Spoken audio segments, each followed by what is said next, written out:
Shalom and welcome to another in our series of podcasts from Temple Beth Am, a dynamic center for conservative Judaism in Los Angeles. This is a recording of a Shabbat learning session by TBA Rabbinic Intern Yael Aranoff. First of all, I'm really excited. This is my first Seudah Shlishit learning together that I got to bring. Watched other rabbinic interns, and I'm excited to join you today to do this. And something that I find very exciting about Beth Am is there's all kinds of different davening and communities happening. So even though hopefully at this point in Shabbat we've done some learning already, we have not yet done it together as this group that's here in the room and that's on Zoom. So I like to start when I'm learning Torah with a new group on a new day. With the La'asok B'divrei Torah blessing. It's at the top of the source sheet. Does anyone still need a source sheet? Does everyone that wants one have one? Great. So I like to do it to this little tune I learned up in Berkeley. I'll start on some nine eyes and then you can join in whenever you're comfortable. Nine, nine, nine, nine, nine, nine, nine, nine, nine. Nine, nine, nine, nine, nine, nine, nine, nine, nine, nine. Nine, nine, nine, nine, nine, nine, nine, nine, nine. Nine, nine, nine, nine, nine, nine, nine, nine, nine, nine. Baruch atah Adonai Eloheinu melech haolam Asher kiddushanu b'mitzvotav etzivanu la'asok b'divrei Torah la'asok b'divrei Torah hafoch ba v'hafoch ba la'asok b'divrei Torah. Nine, nine, nine, nine, nine, nine, nine, nine, nine. Nine, nine, nine, nine, nine, nine, nine, nine, nine, nine. So as we heard at Mincha and as we were just discussing, this coming week's Parsha is Chayei. So I want to dive into some of the text of Chayei. But before I do, I want to read a quote from Sarah Koenig, and it's from the first episode of her podcast called Serial, just as a jumping off point of one of the ways we might decide to understand a problem that will be raised in the text of Chayei. So I'm just going to read this, and then hopefully the rest of our time together, you all will feel free to read pieces of the source sheet. But I just want to start out because I think this is an interesting framing. So these are the words of Sarah Koenig. I just want to point out something I'd never really thought about before I started working on this story. And that is, it's really hard to account for your time in a detailed way, I mean. How'd you get to work last Wednesday, for instance? Drive? Walk? Bike? Was it raining? Are you sure? Did you go to any stores that day? If so, what did you buy? Who did you talk to? The entire day. Name every person you talked to. It's hard. So we'll get back to why I brought up this question of memory, right? It's a very human thing of how we account for our time. So we'll come back to that. We'll hold on to that thought for a minute. And we're going to start with, just to give a little context of Chayei, I'm sure many of you are familiar with. So we're starting this week the Parsha Chayei, Life of Sarah, which of course starts with the death of Sarah at age 127 or 127 biblical years, however you want to understand that. And then we get the account of Avraham buying the burial place for the family, the cave of Machpelah. And then it moves on to the account of the oath that Avraham has his senior servant swear to find a wife for Yitzchak. And that brings us to the part of Parshat Chayei I want to focus on today. So I have a little section of 10 verses of what happens. So the senior servant swears to Avraham, and they have a back and forth about it, but he does make this oath that I'm going to go out and find a wife for Yitzchak. So he reaches this water source and he he's praying to God, help me to be successful in my mission. And then here's what happens. So does someone want to read either in Hebrew and in English, or just in English, whatever you're comfortable with? Genesis 24:17-27. Thank you.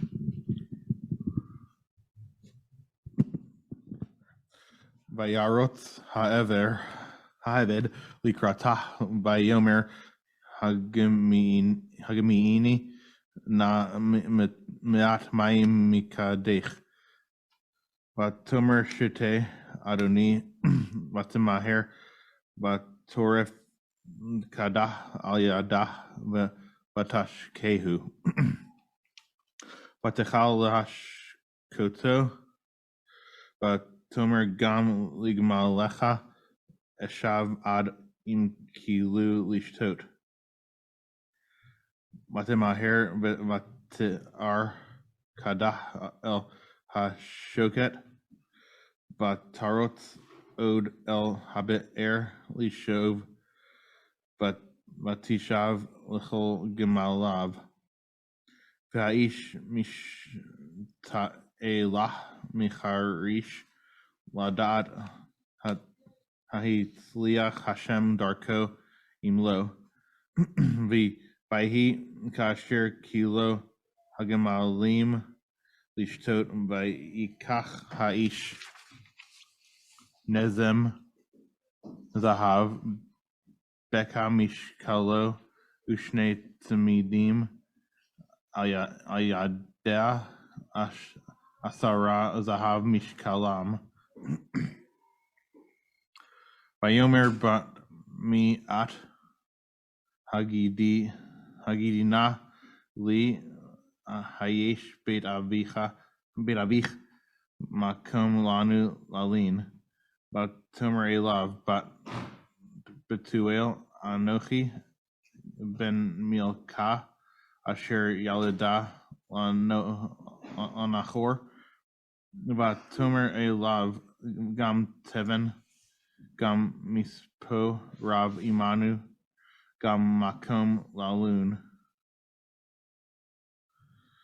vayikod haish vaish tachu lashem vayomer baruch Hashem Elokei Adoni Avraham asher lo azav chasto va'amito me'im Adoni anochi Vaderech nachani Hashem Beit Ache Adoni.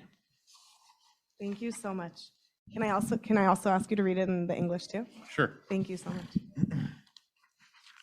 The servant ran toward her and said, "Please let me sip a little water from your jar." "Drink, my lord," she said, and she quickly lowered her jar upon her hand and let him drink. When she had let him drink his fill, she said, "I will also draw for your camels until they finish drinking." Quickly emptying her jar into the trough, she ran back to the well to draw, and she drew for all his camels. The man, meanwhile, stood gazing at her, silently wondering whether Hashem had made his errand successful or not. When the camels had finished drinking, the man took a gold nose ring weighing a half shekel and 2 gold bands for her arms, 10 shekels in weight. "Pray tell me," he said, "whose daughter are you? Is there room in your father's house for us to spend the night?" She replied, "I am the daughter of Betuel, the son of Milcah, whom she bore to Nachor." And she went on, "There is plenty of straw and feed at home, and also room to spend the night." The man bowed low in homage to Hashem and said, "Blessed be Hashem, the God of my master Abraham's house, who has not withheld steadfast faithfulness from my master. For I have been guided on my errand by Hashem to the house of my master's kin." Thank you so much. So this is the account as we have it of the encounter at this source of water between the daughter of Betuel, as we have in this in these verses, the daughter of Betuel, and this person who is the servant, the man, Ha'eved, Ha'ish. So these are the people. I mean, we might refer to this as this is when Eliezer and Rivka met at the well. But in the actual text, we don't get those names just in this moment. And I also just want us to notice, just pay attention to how that interaction went. So that's our first account of the interaction. So then what happens next is that Rivka, or the daughter of Bethuel, goes home and she tells her family about this encounter that we just read. And we don't get her version of what happens. We just get that she went to her mother's household and she told them all of these things, or all of these words that pass between them. And we meet her brother Lavan, who runs out to meet this man, this servant at the spring or the well, this water source. And Lavan brings this servant man into their home. And then we get the next verse, which I'll just read quickly because in the Hebrew and the English, Vayusam lefanav le'achol vayomer lo ochal ad im dibarti devarai vayomer daber vayomar eved Avraham anochi. But when the food was set before him, so this is the servant, the man, he said, I will not eat until I have told my tale. In the Hebrew, dibarti devarai, it could be until I've spoken my words, until I've spoken my piece, but the translation, I think it's interesting. I think I say this every day, at least once a day, that every translation is an interpretation, which is why I appreciate sometimes reading things in both the Hebrew and the English, because until I have told my tale puts a certain spin on where this might go. And then he said, speak then. That Radak, the French 12th and 13th century commentator, says the he that's telling this servant man to speak, it could be Lavan, it could be Bethuel, but one of the men of the house is telling him, okay, so tell us what you have to say. And he starts off his account of what happened by saying, Eved Avraham Anochi, I am Abraham's servant. So then he says, okay, so Abraham asked me to do this, to find a wife for his son Yitzchak, and I came here and I was praying that I should be successful. And then we have, I want us to read together his account. Does someone else want to read in the Hebrew and the English, or it could just be in the English? It's okay either way. Do we have a new volunteer to read? Okay, thank you. Oh wait, is it okay if you use the mic just for the Zoom people? Thank you. I had scarcely finished praying in my heart when Rivka came out with her jar on her shoulder and went down to the spring and drew, and I said to her, please give me a drink. She quickly lowered her jar and said, drink, and I will also water your camels. So I drank, and she also watered the camels. I inquired of her, whose daughter are you? And she said, the daughter of Bethuel, son of Nahor, whom Milcah bore to him. And I put the ring on her nose and the bands on her arms. Then I bowed low in homage to Adonai and blessed Adonai, the God of my master, Abraham's house, who led me on the right way to get the daughter of my master's brother for his son. And now, if you mean to treat my master with true kindness, tell me, and if not, tell me also that I may turn right or left. Thank you. Okay, so now this is his tale that he's telling them. It's pretty similar to the first account we read, except for a little bit of difference. So we have a couple commentators on here who have some ideas as to why this difference happens. So would someone like to read the Rashi? We have our Rashi, French 11th and 12th century commentator. We could just read the commentaries, I think, in English at this point, just for time. Does anyone want to read the Rashi? Or they can pass you the mic. Thank you.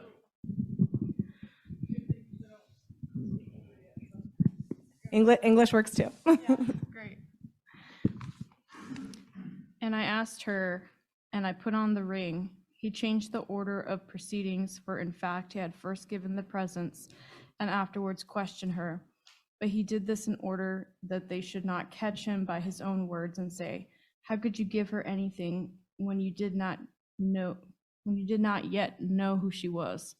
Thank you. So this is something, it took me a few years before I caught on to this, because it's a subtle little difference, but in the first account that we read, you may have noticed that first he gives her the rings and the gifts, and then he asks, whose daughter are you? And then when he's telling it back, he makes it as if he first asked, whose daughter are you? And then he gave her the ring on her nose and the bands on her arm. So Rashi's interpretation is that this is an intentional narrative switch, and that the intention behind it is that he doesn't want them to catch him in his own words, and they don't want him to say, how could you give her anything when you did not yet know who she was? So I think that's an interesting approach to maybe paint the servant man as being concerned about what they're going to think of him. They want to, maybe he wants them to respect him. Maybe they might start questioning him. Why they might be judging what he did. Maybe he starts judging what he did. Did what I do, was the order of what I did things okay? Maybe it would have been better if I had done it in this order. So that's how he presents himself. I'm curious to hear your thoughts on it, but before we open it up, I want to also read the Or HaChaim. So can someone read us what Or HaChaim says? Or HaChaim is the 18th century Moroccan commentator. And let's also read him in English. Okay, thank you. Here. Oh, you got it. Okay.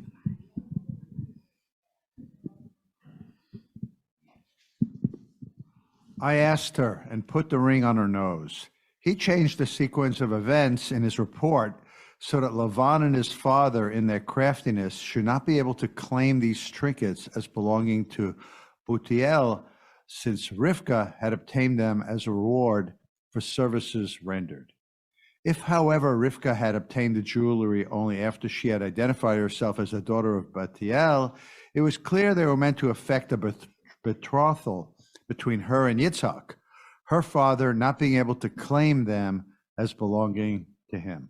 Thank you.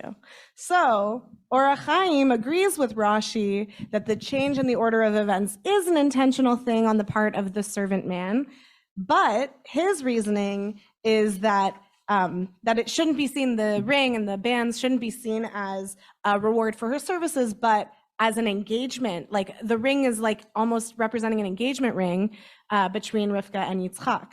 So I want to bring us back now to the Sarah Koenig quote I brought out first, because when I first noticed, when we were discussing this in one of my first years of rabbinical school, my first thought was, it could just be that he maybe didn't remember exactly, because I think about, like, on a daily basis, I might be able to tell you, like, for example, this morning, I might be able to tell you all the people I saw at shul, at Beitenu, at the Ufruf, but I might not be able to tell you the order of which I saw who, when, and maybe I could tell you that now, but maybe later tonight, not as much.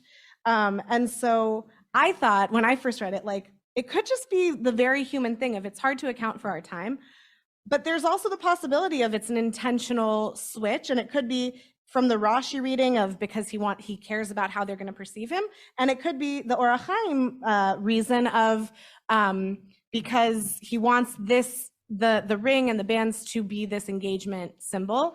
So I'm curious now. I want to open up to you all about whether you find any of those three arguments compelling. Maybe you have a fourth or a fifth or a sixth option of why the chronology is switched in this account of what happened at the source of water. So does anyone want to share thoughts on why this man would switch up the chronology? Yes, I have several thoughts as usual.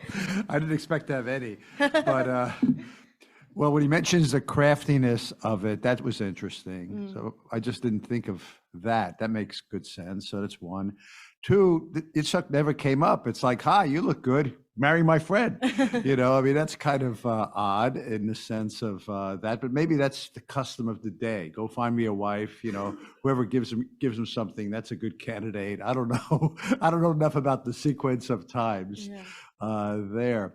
But I do think it's very natural for him to then change the order too. Because I meet many people, and first I'll like say, hey, come sit here or do something here. And then I'll say, what's your name? You know what I mean? Mm-hmm. So just thinking back to myself, sometimes it's good to do a good gesture first in terms of beginning a relationship or something. So you have three convoluted thoughts to chew on. That's great. Thank you so much. Thank you.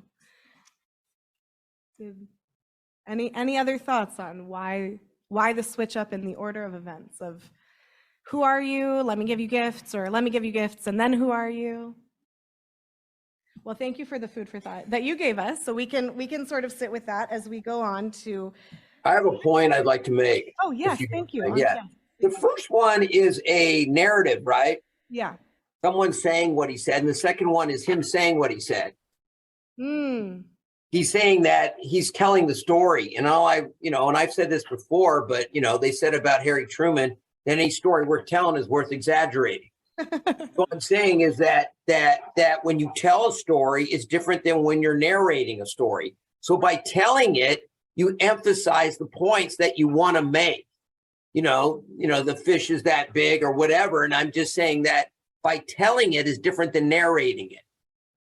Thank you. And I think that point is really connected to when he says in verse 33, I'm going to not eat until I tell my tale, until lo ochal ad im dibarti devarai, that like I have a tale to tell. So I think that is definitely supported by how he starts his narrative. So thank you.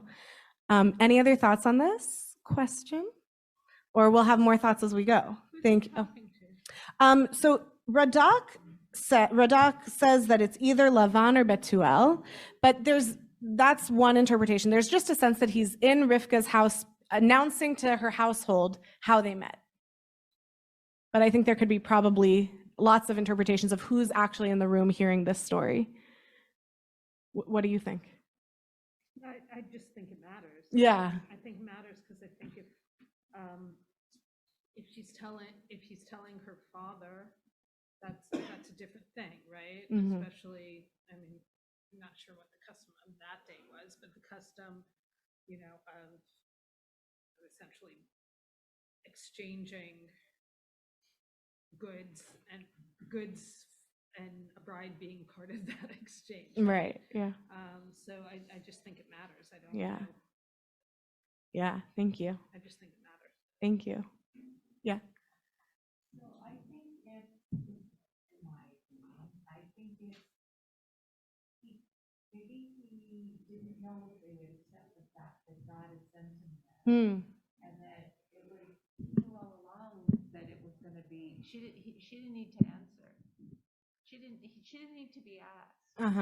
That God had already made this deal, and so he gave her the ring because he knew the answer already. But he was talking to the family and going, they may not get this. Oh, thank you. That's really interesting. And I think that speaks to, I think, where I want to go next. So thank you. I'm going to take that because there's a question of who, just like it's important to know, like, who is he talking to? There's also a question of who is he? And by calling him Ha'ish and Ha'eved, especially Ha'ish brings up this question of his connection to God. Is he Ha'ish in the sense of, I brought a verse that we heard this morning, Vayisa enav vayar vehine shlosha anashim, which is translated in this English as looking up, he saw three figures, but anashim, in the Chayei Sarah narrative, Ha'ish is the man. So anashim could be figures, it could be angels, messengers of God. So if he's a messenger of God, there's this strong connection and knowing, okay, this is the right person, and then we have to deal with the human. In the human interaction, we'll be more human about it. It's a possibility. I brought a few just because Ha'ish and Ha'eved I felt to be like, it's interesting to me that that's all he gets in terms, this is a whole narrative about him, but all we get is Ha'ish and Ha'eved here. So I brought more examples, and we don't have time to go through them super deeply, so I'll just sort of like go over,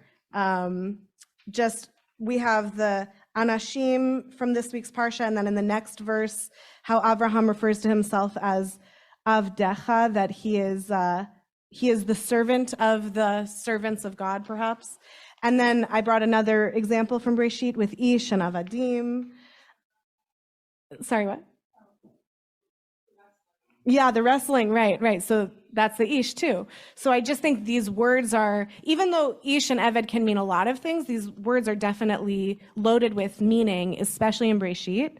But we do have a name in Genesis 15:2 for who is the person in charge of Abraham's household. We get the name Eliezer, and then when he makes the oath in 24:2-4, we also get that the person who's making the oath is the senior servant, and then we got from Genesis 24:34 that he introduces himself as Abraham's servant. So a lot of people refer to him as Eliezer, and I have a few questions for reflection. I also don't think we'll have time to go through all of them, but it's also, if you want to take the source sheet, it could be something to think about this week while we continue to read Chayei Sarah this week. But I want to ask the first question and maybe the last question. So the first question is, whether, and that's about what we were just talking about, whether the identity of this person, the man or the servant or Eliezer, does that affect the question of whether he was intentional about switching up the chronology or if it was a memory thing?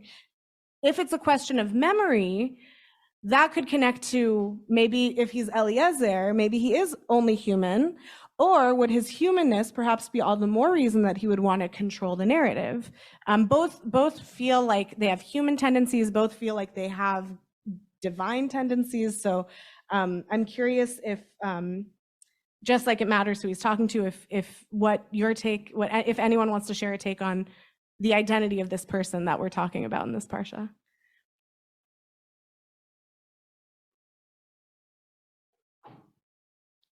And okay, so why don't we keep that as a question to think over, and also the second and third questions you can think over too. But I want to get us to the last question. So the last question, number 4, at the end of the source sheet. If we are to understand this, and I want to say about the title of the source sheet, Memory of a Servant Man, Narrative of Eliezer, I wasn't trying to create a dichotomy with that. I was just trying to put all the categories out there. So it could be the memory of Ha'eved, the servant, a memory of Ha'ish, the man, memory of Eliezer, or it could be narrative of all those three. I just wanted to, we can play around with any of those factors. So my last question I wanted to just ask, and if maybe one or two people want to share their thoughts, if we are to understand this as an intentional narrative adjustment on the part of the man, the servant, Eliezer, how do we understand that choice?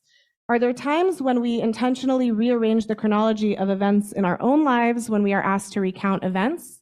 Is this an example of something that is okay to do? So we have in our tradition an example of a white lie that our tradition says sometimes is okay. Or is this an example of something that we should not do? Maybe this is a lesson on how not to behave, which I feel like sometimes Reshit is full of.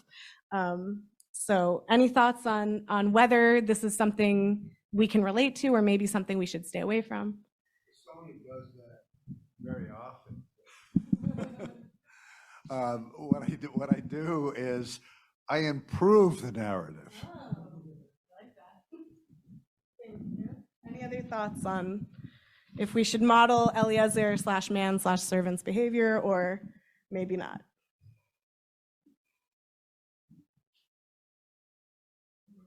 Yeah, that's also, I like that answer because I'm not sure either. That's why I always ask the questions when I don't know. Yeah. I have a question about the question. Yeah.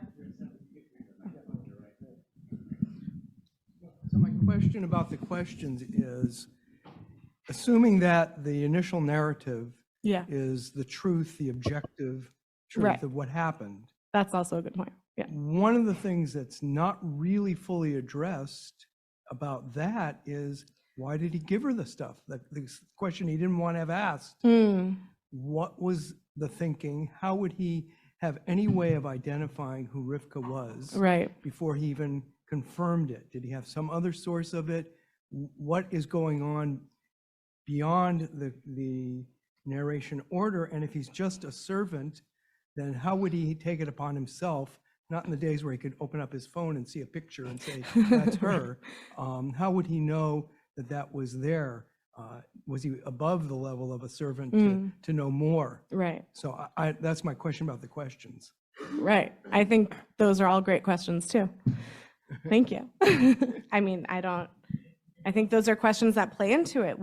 And I also like how you started with we have our first account, which maybe the second account is closer to what actually happened because we're hearing it from him himself. Maybe the first account is it's a question of what's the real order of events, and then who was he to know that she's the one to give the stuff to, which is why Rashi, that's goes back to Rashi's answer of maybe he started to think, maybe I didn't do this in the right order. That was one of the ways I read Rashi. But yeah, thank you. Those are great.